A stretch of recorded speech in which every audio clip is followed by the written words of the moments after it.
ప్రభునందు ప్రియులైన మీకందరికీ యేసుక్రీస్తు ప్రభువారి నామములో శుభవందనాలు తెలియజేస్తూ ఉన్నాం. దైవజనులు బ్రదర్ భక్తి సింగ్ గారి పరిచర్యలో నుండి దైవ మర్మములు జనవరి 28.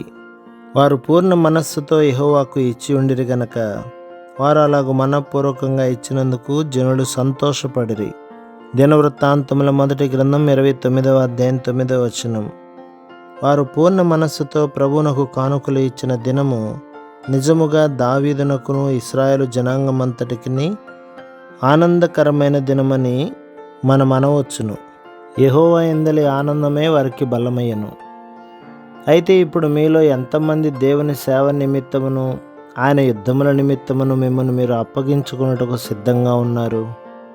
ఈ లోక సంబంధమైన సంఘమని పిలువబడు దానిలో కాదు గాని క్రీస్తు శరీరమైన పరలోక సంఘమునందు సేవ చేయుటకు మనఃపూర్వకంగా నీవు అప్పగించుకునేదవా?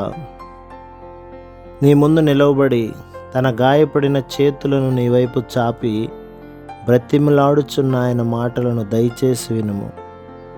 ఈ దినమున యెహోవాకు ప్రతిష్ఠితముగా మనఃపూర్వకంగా ఇచ్చు వారెవరైనా మీలో ఉన్నారా? దినవృత్తాంతముల మొదటి గ్రంథం 29వ అధ్యాయం 5వ వచనం.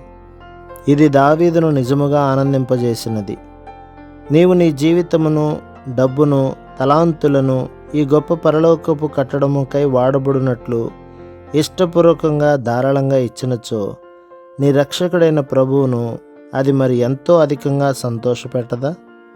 అప్పుడే నీవు దేవుని యందలి సంతోషం యొక్క సంపూర్ణతను తెలుసుకొనగలిగెదవు. అదే నీకు బలమగును. ఇదే నిజమైన ఆనందం. అట్టి ఆనందమే సర్వ సంఘమునకు ఆనందమును తీసుకొని రాగలదు.